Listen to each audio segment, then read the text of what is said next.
So the movie just dropped.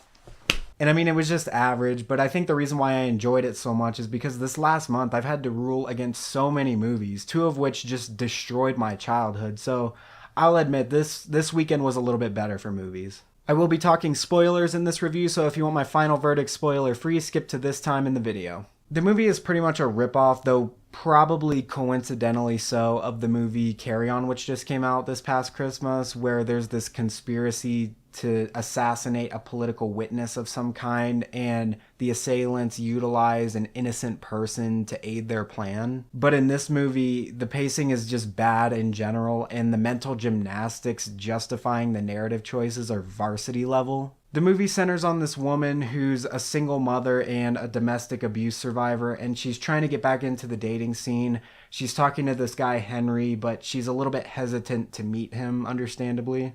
They finally decide to go on a date at this really fancy restaurant, and long story short, Henry is this photographer who works for the mayor of Chicago, and he has a bunch of dirt on him.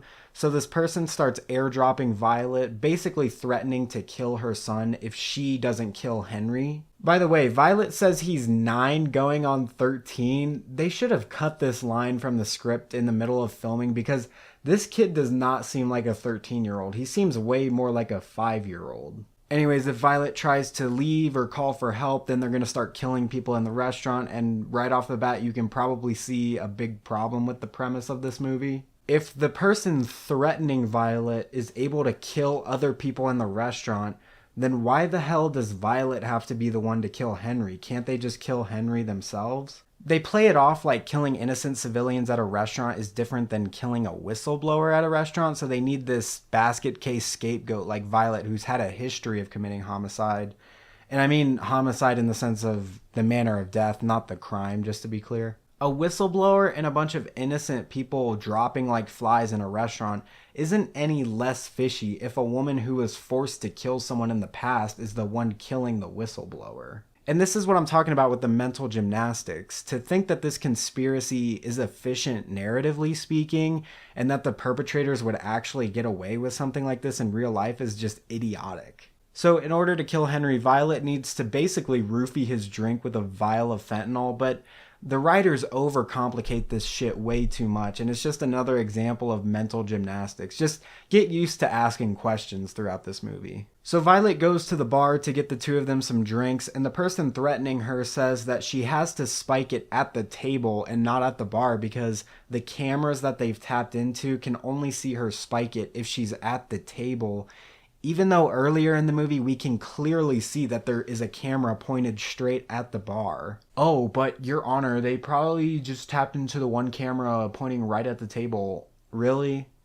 Really? You expect me to believe that this person can bug an entire restaurant, can hack into her phone and probably find out everything there is to know about her, and can probably also hack into every other phone and computer in the restaurant, but they're only able to tap into one camera in the restaurant? Talk about convenient writing. Anyways, none of this really matters because she only fake spikes his drink, which even though I swear to God I saw her spike it. I might just be tweaking or something, but I swear I saw her spike it. Apparently she doesn't though.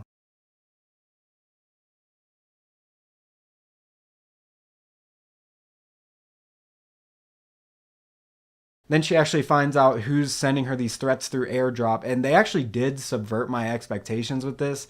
Usually I'm pretty good at identifying the perpetrator in these movies, but apparently not this time. So Violet confronts this man whose name is Richard, and it gets a little bit complicated here, so I'm not going to go into really any detail at all, but long story short, Henry actually drinks the shot that, I mean, I feel like I'm going fucking crazy here, but I saw her spike it, I swear to God. But anyways, while Henry is drinking the shot, Richard is watching him, not looking at his plate, and Violet pours the vial of fentanyl into his dessert, and then he eats it.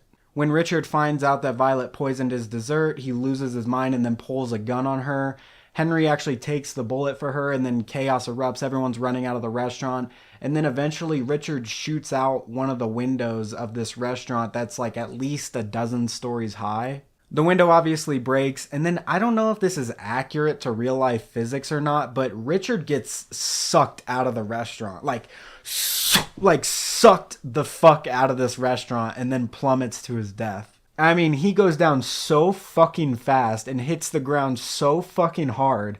It was impressive. I've never seen anyone hit the ground that hard in a movie before. Part of this doesn't make sense either because at no point during this scene does Richard visibly feel the effects of this fentanyl. From the point that he starts eating this dessert that's filled to the brim with fentanyl to the point where he plummets to his death is probably like a 3 to 5 minute segment of time, and at no point during that time does he look like he's on fentanyl. And I've been on fentanyl, medical fentanyl, just to be clear, and that shit hits in like the first 10 seconds. I was laying down when they gave it to me and I was still having trouble keeping my balance. So it just had me wondering like why he wasn't feeling the immediate effects of the fentanyl. Anyways, after all that, Violet runs home to go confront the attacker that's hired to kill her son. There's like a huge struggle, but eventually she shoots and kills him. And then that's the end. The mayor goes to jail, or at least it's highly implied that he's gonna go to jail, and then that's the end of the movie. The movie was all right, like I said before. It had its clever moments that I appreciated, but I just think it needed more work on the story. Violet was a good character and she had good chemistry with Henry, but for some reason I just had a hard time liking Henry at first.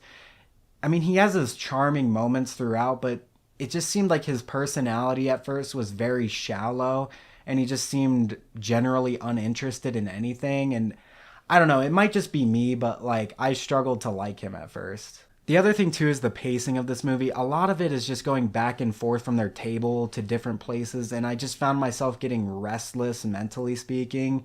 Like she's at the table, then she's got to get up and go to the bar, then back to the table, then she's got to go to the bathroom, and then back to the table, and it's just back and forth, and it just gets tiring after a little while. They also do the let's play stereotype where childish playfulness can be scary sometimes, which I think is just such a tired trope in horror. It's just cringy at this point. For my final verdict, I'll be ruling slightly in favor of the movie Drop at 54%.